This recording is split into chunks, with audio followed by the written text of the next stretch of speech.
வள்ளி மீன் கட்டை மீனவன் பேசுகிறேன். அன்போர்ந்த வாடிக்கையாளர்களே வணக்கம். நம்ம போட்டில் காலையில் 9 மணி அளவில் கடற்கரையில் நேச்சுரலாக லைவாக கவலை மீன் பிடிச்சின்னு வராங்க.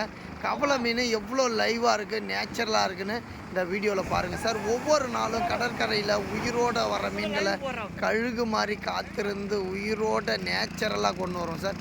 அதுக்கு தான் நம்ம மீன்களை மக்கள்கள் கூட்டமாக வந்து அந்த லைவான டேஸ்ட்டு, அந்த லைவான மருத்துவ குணமும் முழுசாக வந்து சேர்ந்துருங்க சார்.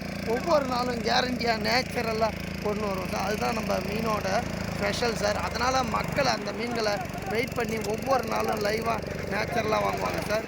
யாருமே மிஸ் பண்ணிடாதீங்க சார். அலை அடித்து தண்ணியில் கொஞ்சம் மீன்லாம் மிதக்குது. அதை எப்படி அந்த மீன்கள் அண்ணாண்ட ஓடாத அளவுக்கு எப்படி பாதுகாக்கிறாங்க பாருங்கள் சார். தண்ணியில் அப்படியே லைவாக அப்படியே தகன்னு அப்படியே பச்சை செடி மாதிரி எவ்வளோ பெரிய கவலை பாரு சார். யாருமே மிஸ் பண்ணிடாதீங்க சார். பிக் ஆஃபரில் கொடுக்குறோம். இந்த ஆஃபரை யாருமே மிஸ் பண்ணிடாதீங்க சார். இதே லைவோட இதே நேச்சரோட நம்ம கடைக்கு கரெக்டாக 9:45 9:30 மணிக்கு 3 கடைக்கும் எல்லா கடைக்குமே வந்துடும் சார். மீண்டும் நம்ம அடுத்த வீடியோவில் சந்திப்போம். நன்றி. அலை அடித்து தண்ணியில் கீழே உண்ட கவலை போட்டுட்டே இருப்பாங்க. அது முடிஞ்ச அளவுக்கு எல்லாம் எடுத்து போட்டுங்கிறாங்க.